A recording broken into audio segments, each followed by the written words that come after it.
Assalamualaikum warahmatullahi wabarakatuh. Salam sejahtera untuk kita semua. Halo semuanya, selamat datang di pertemuan kelima praktikum probabilitas dan statistika. Aku Nadira Kushler dan hari ini kita bakalan belajar bareng tentang korelasi dan regresi. Sebelumnya kalian tahu nggak kalau misalnya korelasi dan regresi ini sebenarnya sering kita temui di kehidupan sehari-hari kita. Misalnya, pernah nggak nih kalian kepikiran tentang hubungan antara berapa jam kalian tidur sama produktivitas kalian? Atau mungkin hubungan antara berapa cangkir nih kopi yang kita minum dengan kecepatan jantung kita berdetak. Nah, itu semua bisa kita analisis dengan konsep korelasi dan regresi. So, tanpa banyak basa-basi, langsung aja kita bahas ini dimulai dari konsep dasarnya dan kemudian nantinya kita bakalan coba implementasi kodenya menggunakan Python di Jupyter Notebook. Nah, pertama kita bakalan bahas tentang korelasi. Jadi, secara sederhana, korelasi itu adalah ukuran statistik yang nunjukin sejauh mana dua variabel bergerak bersama.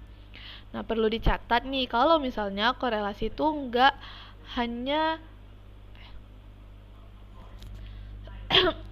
pertama, kita bakalan bahas tentang korelasi.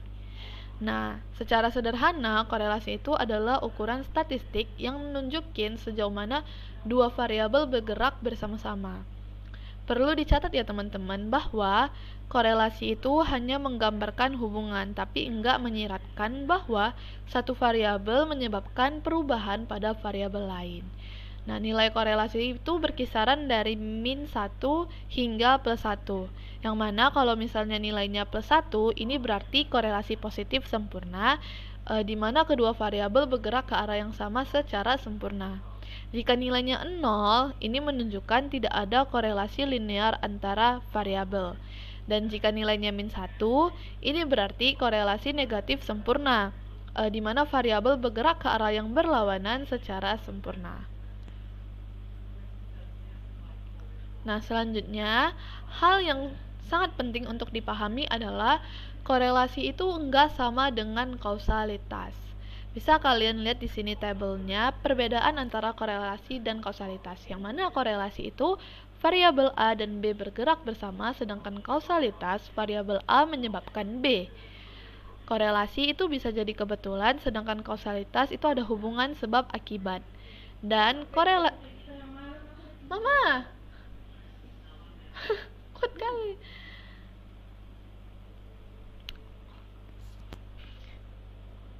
Baik. Oke, hal yang sangat penting untuk dipahami adalah korelasi nggak sama dengan kausalitas. Dimana bisa kalian lihat ya di dalam tabel di slide ini tuh ada perbedaan antara korelasi dan kausalitas. Dimana korelasi variabel A dan B-nya bergerak bersama, sedangkan kausalitas variabel A menyebabkan B. Lalu korelasi bisa jadi kebetulan, kausalitas itu ada hubungan sebab akibat. Dan terakhir, korelasi itu butuh analisis lanjutan, sedangkan kausalitas diuji lewat eksperimen atau research. Untuk lebih jelasnya, mari kita lihat contohnya ya. Oke, di sini ada contoh dari korelasi tanpa kausalitas di mana konsumsi es krim dan kasus tenggelam meningkat secara bersamaan di musim panas. Keduanya ini berkorelasi positif, tapi satu tidak menyebabkan yang lain. Faktor ketiga yaitu cuaca panas mempengaruhi keduanya. Lalu ada contoh untuk kausalitas yang mana menambahkan pupuk ke tanaman dalam jumlah optimal menyebabkan pertumbuhan tanaman yang lebih baik. Nah, di sini tuh bisa kalian lihat ada hubungan sebab akibat yang jelas. Jadi ketika kalian menemukan korelasi, kita perlu hati-hati dalam interpretasi dan gak langsung nyimpulin kalau itu ada hubungan sebab akibatnya.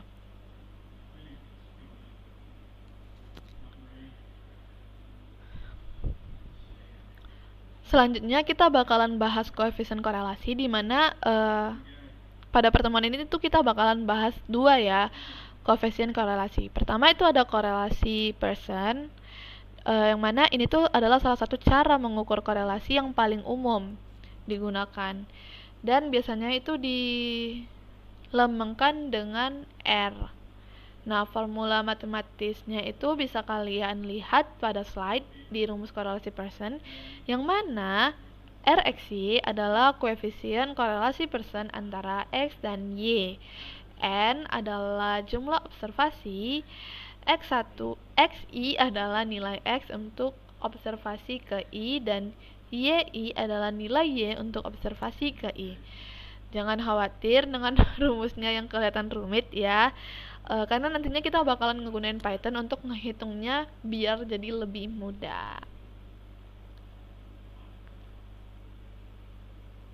Nah, lalu gimana nih menginterpretasikan? Nah, lalu gimana ya cara menginterpretasikan nilai korelasi yang kita dapatkan?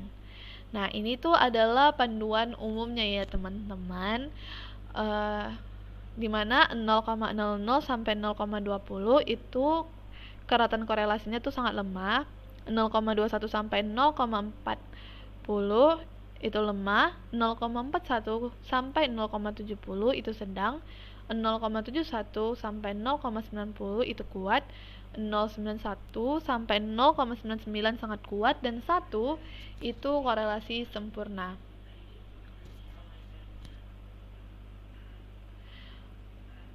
Nah, lalu selain korelasi Pearson, ada juga korelasi Spearman yang dilambangkan dengan simbol rho. Ya, korelasi Spearman adalah ukuran korelasi peringkat yang mengevaluasi hubungan monoton antara dua variabel. Nah, perbedaan utama dengan Pearson ini adalah korelasi Spearman ini, guys, nggak mengasumsikan hubungan linear. Terus korelasi Spearman itu bersifat non-parametric, jadi lebih cocok untuk data yang tidak terdistribusi normal. Dan korelasi Spearman itu bekerja dengan peringkat data, bukan nilai data asli. Rumusnya bisa kalian lihat di sini, yang mana rho adalah korelasi peringkat Spearman, DI adalah perbedaan antara peringkat variabel yang sesuai, dan N adalah jumlah observasinya. Selanjutnya kita bakalan mencoba untuk implementasi korelasi ini dengan Python ya, dimana mungkin kalian kalau misalnya mau ikutin bisa buka Jupyter Notebook kalian, terus di sini kalian import nih library yang bakalan kita gunakan. Itu ada NumPy, Matplotlib, Seaborn, sama SciPy. Kalau misalnya kalian ikutin bisa kalian pause aja ya. Nah, terus kita bakalan buat dua jenis dataset. Pertama itu ada dataset dengan hubungan linear yang jelas, sama dataset dengan hubungan non-linear. Dimana untuk dataset linearnya itu aku ngebuat jam belajar versus nilai ujian ya. Jadi jam belajarnya itu 1 sampai 10 jam. Untuk nilai ujiannya itu base-nya 50, terus plus 5 per jam, dan noise-nya itu kurang lebih 10. Terus untuk yang non-linear itu datasetnya tuh aku buat konsumsi kopi versus tingkat fokus. Nah, jadi di sini kopinya itu kita buat 0 sampai 10 cangkir, dan tingkat fokusnya itu maksimal di 5 cangkir. Nah, jadi kalau misalnya kita run-kan ini, terus ini kan udah kesimpan ya nih variabelnya gitu. Sekarang kita bakalan ngevisualisasiinnya dengan cara ya seperti di kode-kode ini ya. Aku kecilkan dulu deh biar kalian nampak. Nah, nih, jadi kita bakalan ngevisualisasikan jam belajar versus nilai ujian dan copy versus tingkat fokus. Nah, jadi aku run-kan. Hasilnya adalah seperti ini. Jadi outputnya adalah berupa visual, di mana di grafik pertama itu bisa kalian lihat ya, hubungannya itu cenderung linear antara jam belajar dan nilai ujian. Yang mana kalau misalnya makin banyak jam belajarnya nih, maka nilai ujiannya itu semakin tinggi. Nah, tapi perlu kalian perhatiin ya kalau misalnya di sini tuh juga masih banyak variasinya karena dalam dunia nyata tuh ada banyak ya faktor lain yang mempengaruhi nilai ujian. Nah, terus kalau misalnya kalian lihat nih di grafik keduanya, kita bisa ngelihat hubungan antara jumlah cangkir kopi dan tingkat fokus itu enggak linear sama sekali ya.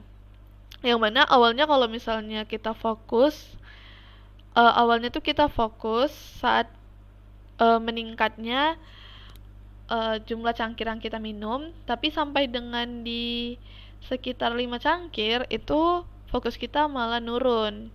Nah, ini contoh klasik hubungan kuadratik ya. Terus sekarang kita bakalan coba korelasi Pearson dan Spearman untuk kedua dataset ini ya. Nah, jadi kalau misalnya kalian mau menggunakan korelasi Pearson, ini kalian tinggal gunakan stats Pearson plus R-nya ya, ada R-nya di belakang. Begitu juga dengan yang Spearman-nya ya. Jadi di sini aku buat yang Pearson linear, Pearson non-linear, Spearman linear, dan Spearman non-linear. Dan kita bakalan mencoba untuk melihat nih apa sih outputnya ya. Kan ini udah kita tulis ya untuk mengeluarkan output. Maka ketika kita runkan itu bakalan keluar outputnya seperti ini. Oke, kalau misalnya kita analisis hasil outputnya, di sini untuk korelasi Pearsonnya yang jam belajar versus nilai itu 0,7735 ya. Ini tuh nunjukin korelasi positif yang kuat ya. Artinya semakin banyak jam belajar itu bakalan semakin tinggi nilai ujiannya. Terus kalau yang jam belajar versus nilai tapi korelasi Spearman itu tuh hampir sama ya dengan Pearson, itu nunjukin kedua metode bekerja baik untuk data linear. Terus kalau kita lihat korelasi Pearson untuk copy versus fokus itu adalah minus 0,0975 ya. Jadi itu sangat kecil, mendekati 0 dan nunjukin gak ada hubungan linear. Tapi kita tahu dari grafik ada hubungan, tapi bentuknya itu kuadratik ya. Terus untuk yang Spearman-nya itu juga mendekati 0. Tapi ya ini karena hubungan kuadratik itu bukan monoton ya. Jadi dia naik lalu turun gitu biasanya guys. Oke, sekarang kita beralih ke konsep regresi linear.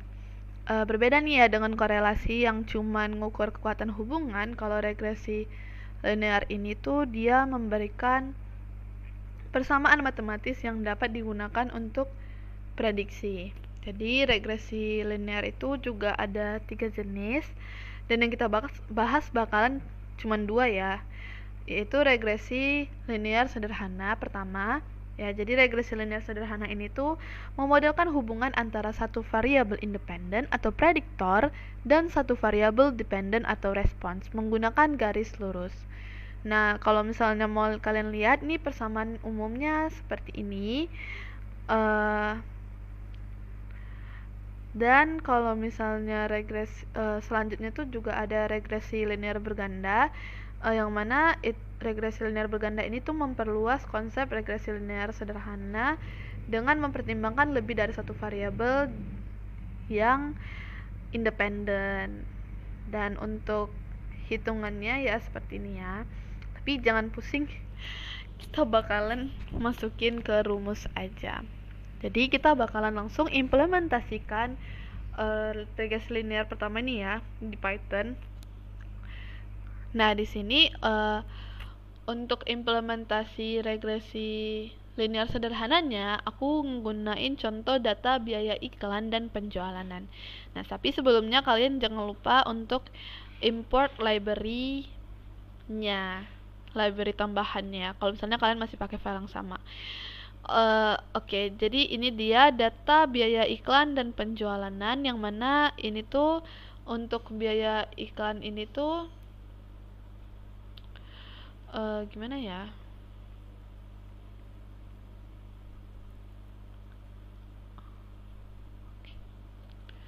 Yang mana untuk biaya iklan ini tuh kita ngegunain hitungannya tuh dalam ribuan rupiah, dan untuk penjualannya itu jutaan rupiah ya.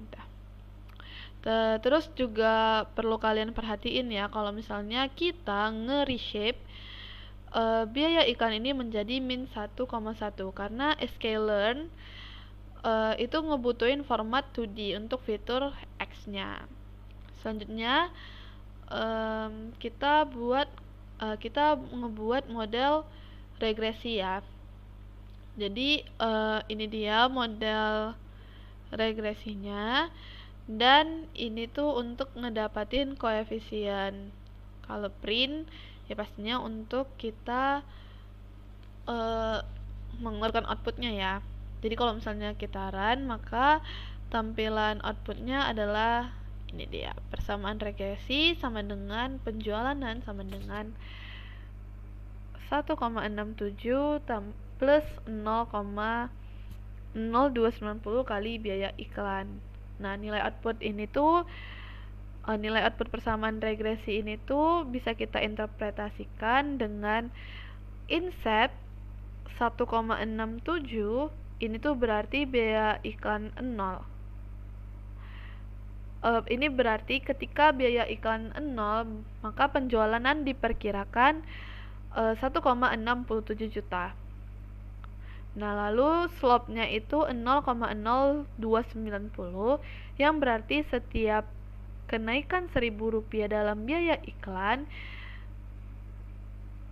penjualan diperkirakan naik sebesar 0,0290 juta rupiah atau sekitar Rp29.000. Nah, terus selanjutnya kita bakalan ngevisualisasikan garis regresi ini ya. Jadi ini adalah, kita buat dulu ya, ini prediksi penjualan berdasarkan model. Terus ini kode untuk visualisasinya. Maka ketika kita run, yang muncul adalah seperti ini. Kita kecilkan biar kalian nampak. Nah, ini dia ya. Jadi bisa kita lihat nih gimana garis merah ini adalah garis regresinya mencoba fit dengan data-data atau titik biru ini data-data kita ya. Nah, jadi garis ini tuh ngewakilin persamaan yang kita dapat sebelumnya. Nah, terus sekarang gimana kalau kita tahu seberapa baik, gimana kalau kita mau nih tahu seberapa baik sih model regresi kita gitu ya. Jadi kita bakalan gunain beberapa metrik evaluasi.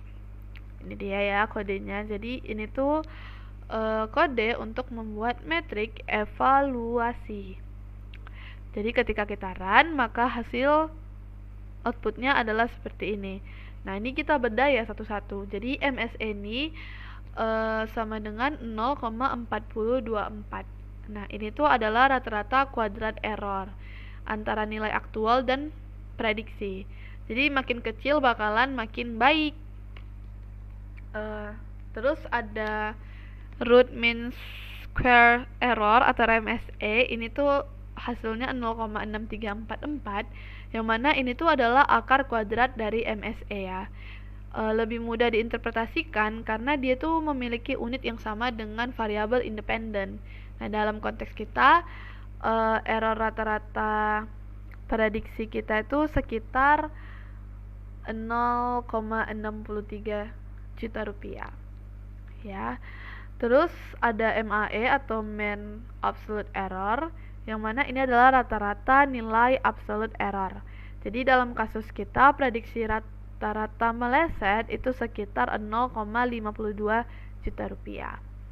Dan terakhir untuk R kuadrat, nah ini tuh paling penting ya, itu kan hasilnya 0,9942. Nah, nilai ini mendekati 1, berarti model kita ini sangat baik.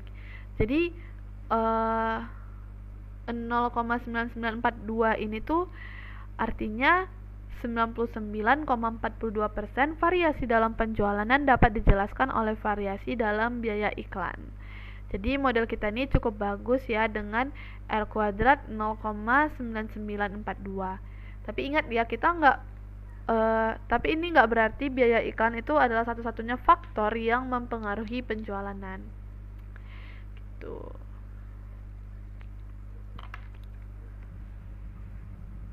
Nah, selanjutnya dalam kehidupan nyata itu jarang kali suatu variabel itu hanya dipengaruhi oleh satu faktor. Misalnya penjualan nggak hanya dipengaruhi oleh biaya iklan, tapi juga oleh harga produk, kualitas, musim, dan faktor lainnya ya. Nah, disinilah regresi linear berganda berperan. Jadi, kita bisa ngeprediksiin Y berdasarkan lebih dari satu variabel X. Ya, seperti rumus yang tadi kita lihat ya sebelumnya, dia lebih banyak variabelnya gitu. Nah, terus kita bakalan implementasiin nih ke kodenya ya. Yang mana untuk implementasi regresi linear berganda ini aku pakai contoh data properti rumah. Nah, ini tuh data properti rumahnya ya, yang mana untuk luas rumahnya ini tuh dalam M kuadrat. Ini tuh dalam tahun untuk usia rumahnya. Untuk jarak ke pusat itu pakai kilometer, dan untuk harga rumah itu pakai juta rupiah. Nah, terus untuk nyiapin data untuk regresi berganda kita pakai kode yang ini. Terus kita buat model regresi bergandanya pakai ini ya, linear regression. Ini model berganda. Terus untuk mendapatkan koefisien kita pakai yang ini, dan ini untuk menghasilkan outputnya ya. Maka ketika kita run kan, maka hasilnya adalah seperti ini. Jika kita bedah, ini intercept 316,28, yang mana artinya jika luas rumah 0 meter kuadrat, usia rumah 0 tahun, dan jarak pusat kota 0 km secara teori, maka harga rumah diperkirakan 316,28 juta rupiah.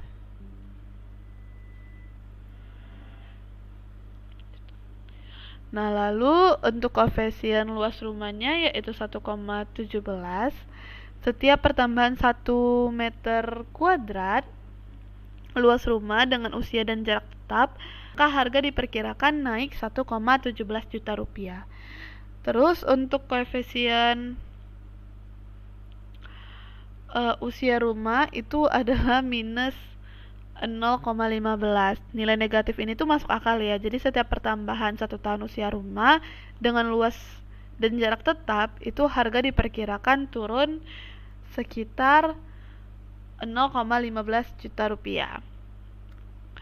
Dan untuk koefisien jarak ke pusat itu adalah 9,53. Ya, jadi setiap pertambahan 1 km jarak ke pusat kota dengan luas dan usia tetap, maka harga diperkirakan naik sebesar 9,53 juta rupiah. Nah, untuk R-nya itu adalah 0,9962. Jadi model kita ini sangat bagus karena dia 99,65% variasi dalam harga rumah dapat dijelaskan oleh ketiga variabel tersebut. Nah, terus mari kita coba gunain model ini untuk memprediksi harga rumah tertentu ya. Jadi di sini aku mau memprediksiin harga rumah baru yang luasnya 180 meter kuadrat dan usianya 5 tahun sama jaraknya 10 km. Nah, ini untuk prediksi harganya, lalu ini untuk visualisasi perbandingan prediksi versus aktualnya gitu. Jadi ketika kita run kan, maka output yang muncul adalah prediksi harga rumah dengan luas 180 meter kuadrat, usia 5 tahun sama jarak 10 km adalah 622,03 juta rupiah. Nah, kita lihat ya gimana prediksi kita. Ini ya yang tanda merah, yang X ini sangat mendekati nilai aktual atau titik biru ini. Ini nunjukin kalau model regresi berganda kita ini bekerja dengan baik. Oke, demikian materi kita tentang analisis korelasi dan regresi. Semoga penjelasan tadi tuh ngebantu kalian dalam memahami ya konsep dan implementasinya dengan Python. Jangan lupa untuk latihan sendiri juga ya dengan dataset yang berbeda. kalian bisa coba dengan dataset yang lebih kompleks atau ngecoba pertanyaan research kalian sendiri gitu. Nah, kalau ada pertanyaan bisa PC aja aku atau tanya jadi grup ya. Thank you udah nyimak video ini sampai akhir. Semoga bermanfaat and see you next time. Bye.